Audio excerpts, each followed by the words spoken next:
Hello, this is Will and Well Armed. Today we're looking at the Bul Armory SAS2 VIPER, and this is kind of the ultralight with the Shield RMSC red dot, and it also has the comp on it. So if it didn't have that, it would be the ultralight. This is the Staccato P, P for police. So this is a full size. This is 4.4 inches long. This is 3¼ inch long.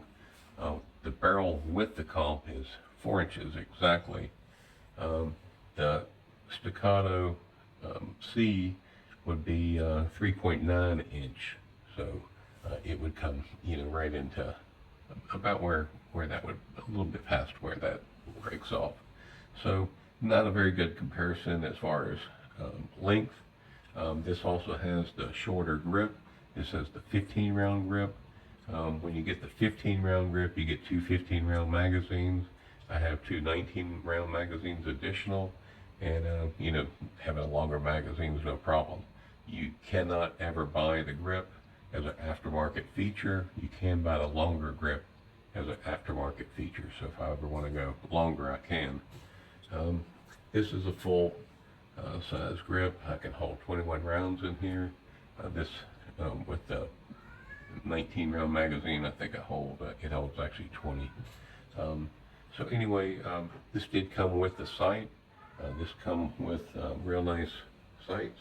Let's look at the overall quality and compare the two. I'll show you the biggest difference I've seen so far, and I think the workmanship, the amount of tolerance for that slide to meet the lower is better on the Staccato. So there's almost zero play there. I'm trying to give you a little bit in the light to play in that. Compared to, let's clear this, nothing's in there. Compared to the Staccato, it's a little more oily, but you can definitely see that there is a gap between the horizontal and also on the vertical. You can also, not enough to hear it, but you can feel the slight movement. With the other, you can't. This does have a skeletonized a hammer. It's not only skeletonized side to side, but front to back. Both of them have a really nice beaver tail and safety. This does have chevrons on the back, very nice. I really like that texture. I like the diamonds on the side, and then it has the traditional, I'd say they're 20 per inch, a little bit bigger than the 25. It does have a steel trigger and a trigger guard, about the same size, maybe just barely enough to get a glove in there. This does have the Lightened Barrel, so that's real nice. It also has some lightning cuts throughout the slide as well, without actually having holes in the slide, which I really like. The comp is one big chunk out the top, really works well. It is a bull barrel, as bull as you can get. Okay, so that's looking at that. In comparison, we looked at that already. So just before I finish them, let's look at those side by side. So there's not much difference, and some of that is the oil that we're looking at, but I can see the difference. Okay, we'll clear this gun. Nothing there. Nothing there. I've got 200 rounds through this now, and the trigger has improved. I will be able to shoot this now right-handed, so we'll do some trigger pulls in a second. But looking over this one now, this does have a light rail, but not the Picatinny. This has 1, 2, 3, 4 spots, 3.5 spots. This only has one for a light rail or whatever you want to put on that. Like I said, The Bul does have a metal trigger. This is a plastic trigger. The safety on the Bul, I like a little more. It feels a little easier to get to. If you're doing the safety on this,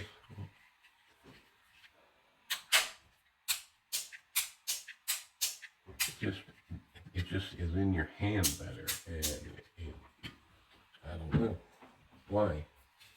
It just feels like this is in a different position.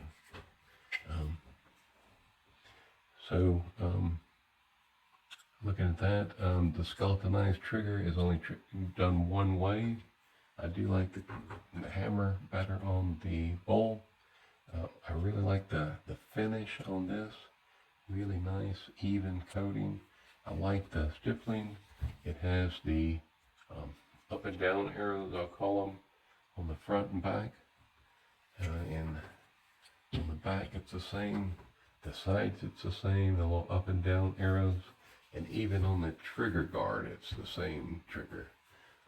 On the inside of the trigger, you notice the plastic ridges are going back and forth, where on the Bul they're going up and down. You can see it's metal, it's completely flat, but the ridges are going this direction, where this is a little bit rounded, and they're kind of like diplets. That's what I want to call them, diplets. So anyway, really nice looking gun. Magwell that could be taken off if you wanted to. Not quite the same beaver tail. I think it's a little more pronounced on the Bul. Just pull that hammer down. So yeah, a little bit bigger a beaver tail, or maybe it's a shorter hammer and the same length of beaver tail. Kind of hard to say. Let's see if we get them straight. So you can see that this is definitely shorter. Does fit my hand that well. So flip over and take a look here and here. It's not really a comparison of these two guns, just a comparison of the two companies and what you think of them. So if you got any questions, let me know. I will do some trigger weights. I've done a bunch of them already tonight, but both of them are cleared. It should be just slightly under 2 pounds, even.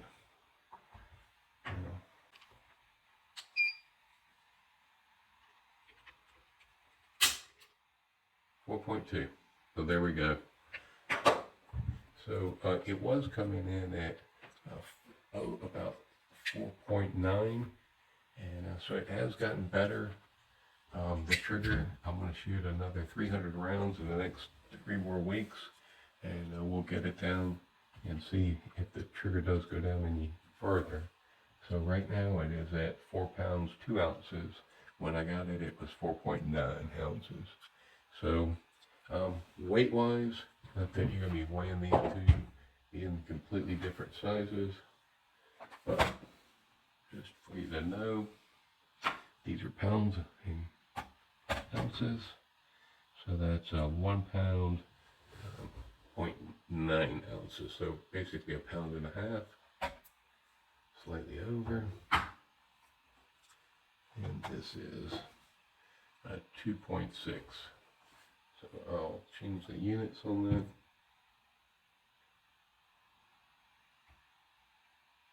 Grams. 1,083 grams versus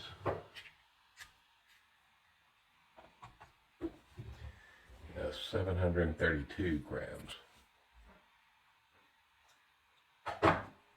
So there we go. Quite a bit different in weight. Okay. That is why they call it the ultralight.